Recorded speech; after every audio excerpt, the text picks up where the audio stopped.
I recently acquired this planer and I'm pretty excited about it, but being in my shop I realized the first order of business was to get some sort of dust and chip separation and containment in order. So the first thing I did was I built this little nifty dust separator that fits underneath it on the cart, and I thought this would be a great way to at least get some of the bigger chips and dust out of the airstream for further collection. However, this turned out to be an epic fail, so if any of you guys are out there needing the same type of solution, I can tell you this video is out there for you to tell you how not to try to do it, because it didn't work at all. And let me try to explain to you what I did and why I think it doesn't work. First thing I want to emphasize, and I just don't think you have an appreciation for it until you actually own this machine, but this machine puts out a virtual hurricane of forced wind. It's got to be 2 or 3 times more powerful than my shop vacuum. It's the only thing in my shop that even comes close to doing something like this, so I was ill prepared to deal with it. And I think down here there's a plenty big cavity to put something to catch the wood chips. So that's going to be my first project. So the first thing I did was I moved this shelf and I just set it down on the floor. It's not bolted in.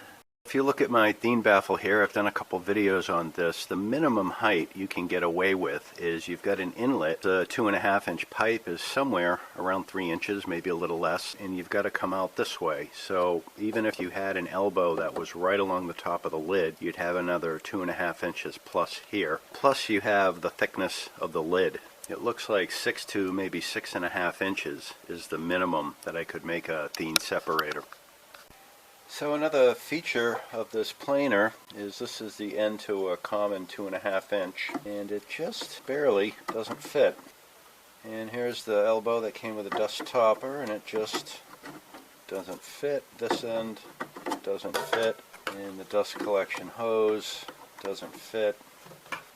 But however, I have this fitting that came with a hose kit I got at the local box store, and this end does fit on nicely, and this elbow fits in, and the hose fits snugly in there, and we can make it work.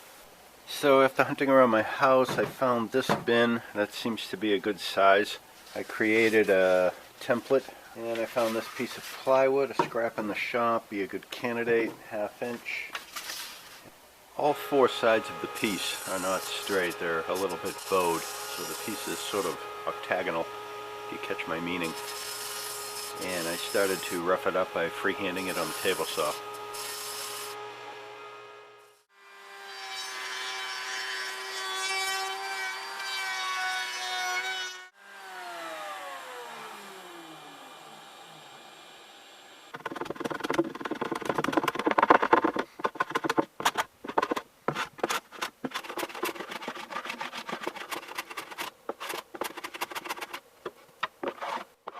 Well, it's taken about an hour, and a lot of that was setting up my router table, but I got this fitting pretty good. I rounded the underside, and it sits in that little depression without rattling around. It's going to hold the bucket that holds the dust topper, and I also wanted to add a little bit of weight to this because the planer has a blower on it, so this is going to be pressurized inside the box.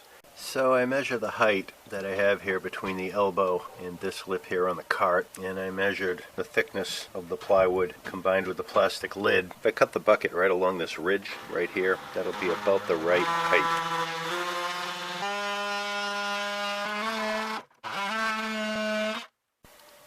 And here are all the screws installed.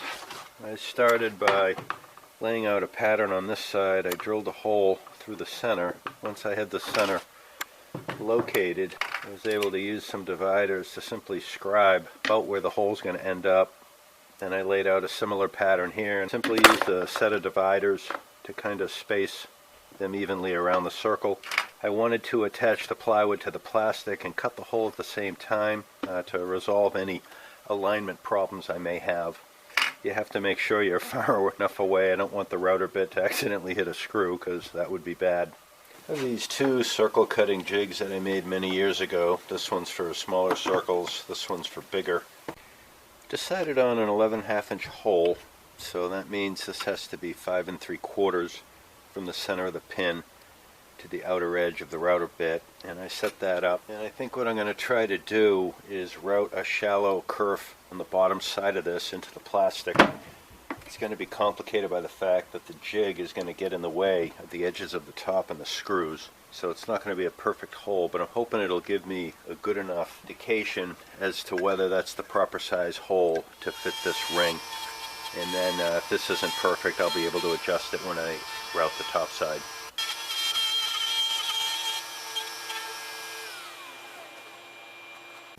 Well, I'm glad I did it this way. I was aiming for 11.5 inches and I pretty much nailed it.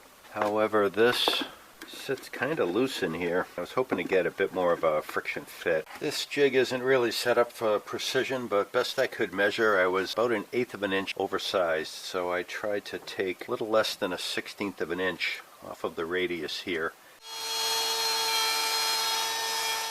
Well, there's the hole cut out, and keep your fingers crossed. Plan on using some caulk to hold this in place. Hopefully that'll be good enough. If not, I can probably sink a couple short screws into the edge of the plywood. And the good news is it fits, and I mean it barely fits. I have to push that under, and that's where she's going to sit, just like so. So I think what I'm going to do now is simply use a heavy bead of caulking to act as an adhesive and a gasket to hold this in place. And I have the planer plugged directly into a 20 amp outlet. That's the only thing on that outlet. Well, sometimes I think I should run for office. I just did a whole bunch of passes and experiments with the dust hopper hooked up backwards.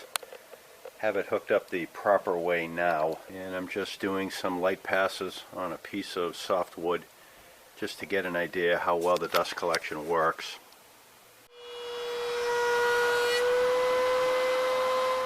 Well, I'm really feeling a little disheartened at the moment. This was a huge fail. I've come to realize the output of this hose is a verifiable tornado compared to most things. It's pressurizing my system here, blowing the top off the container, also blowing the dust hopper off. A huge amount of air is being forced into it. When I feel the output of the dust hopper, there's not a lot of air coming out, so I'm losing a huge amount of pressure inside this system. I tried hooking it directly up to my Thien separator, and it blows the top off of my separator.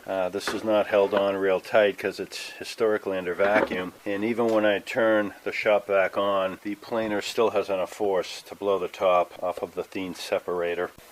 So, you know, I have to say this experiment's been an epic fail. I have these little bits of fine sawdust shavings basically all over my shop.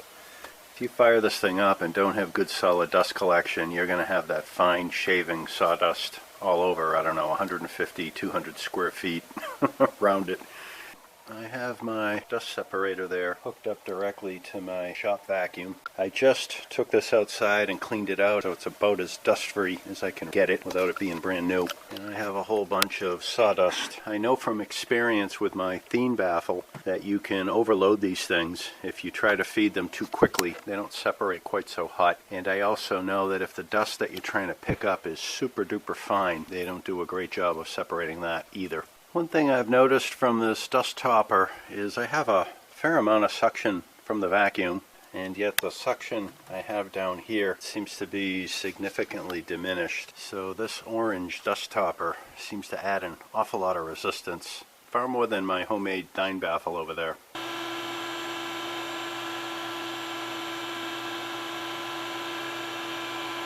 For giggles, I tried taking this elbow out and trying to feel the suction going into the dust hopper, and it didn't seem to make any difference. And there's the amount of dust that was collected, and I'd say that worked pretty well.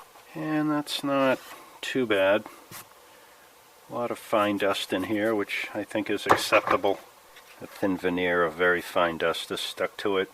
I don't have the equipment to quantify it, but I'm going to try to illustrate the difference between what the shop vac is trying to draw in, the amount of pressure, versus this dust hopper. The vacuum has a lot more suction than it is going through the dust hopper. The dust hopper seems to take away a fair amount of the pressure. And in comparison, here's my homemade Thien baffle. And if the Thien baffle's taking away a lot of pressure, it's not very discernible. So there are three things you have to realize when you have this machine. This puts out a lot of dust and chips under very high velocity and pressure. And because it's under high velocity and pressure, if there's any restrictions, the pressure is going to mount. And this being under a pressure represents the opposite problem. It tends to blow apart all the joints and seams that aren't really secured down in your dust collection system.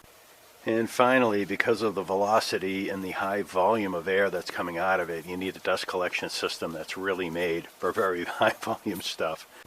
So my nifty little dust topper on a bin configuration, where this adds a fair amount of restriction to the airflow, and this whole thing pressurized, and the lid tended to lift and the dust topper tended to come up, so I was getting air leaks all over the place. So I'm back to the drawing board. I need something that can handle a large volume of air, a fair amount of pressure, and a large volume of dust and debris and sawdust and wood chips.